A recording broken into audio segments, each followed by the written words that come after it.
মুন্সিগঞ্জের গজারিয়া উপজেলায় অজ্ঞাত নারীর রক্তাক্ত মরদেহ উদ্ধার করেছে পুলিশ।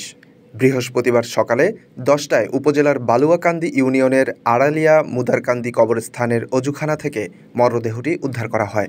স্থানীয়রা জানান, আড়ালিয়া গ্রামের রুবেলের স্ত্রী নূরজাহান বুধবার রাতে মারা যান।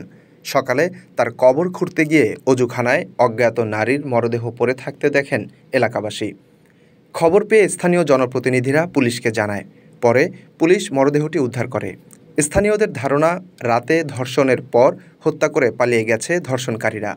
বালুয়াকান্দি ইউনিয়ন পরিষদের ভারপ্রাপ্ত চেয়ারম্যান সাইফুল ইসলাম বলেন, সকালে স্থানীয়রা অজুখানায় মরদেহটি পড়ে থাকতে দেখে আমাদের খবর দেয়। এলাকার কেউ তার পরিচয় শনাক্ত করতে পারেনি। নিহতের বয়স আনুমানিক ২০ থেকে ২২ বছর। মাথায় আঘাতের চিহ্ন আছে। ধারণা করা হচ্ছে তাকে এখানে ডেকে এনে হত্যা করা হয়েছে। গজারিয়া থানার ওসি মাহবুর রহমান সাংবাদিকদের বিষয়টি নিশ্চিত করে বলেন, এখনও ওই নারীর পরিচয় পাওয়া যায়নি। লাশ ময়নাতদন্তের জন্য মুন্সিগঞ্জ মর্গে পাঠানো হবে। পরিচয় শনাক্তের জন্য পুলিশ কাজ করছে। তবে হত্যার আগে ধর্ষণের ঘটনা ঘটেছে কিনা তা খতিয়ে দেখা হচ্ছে।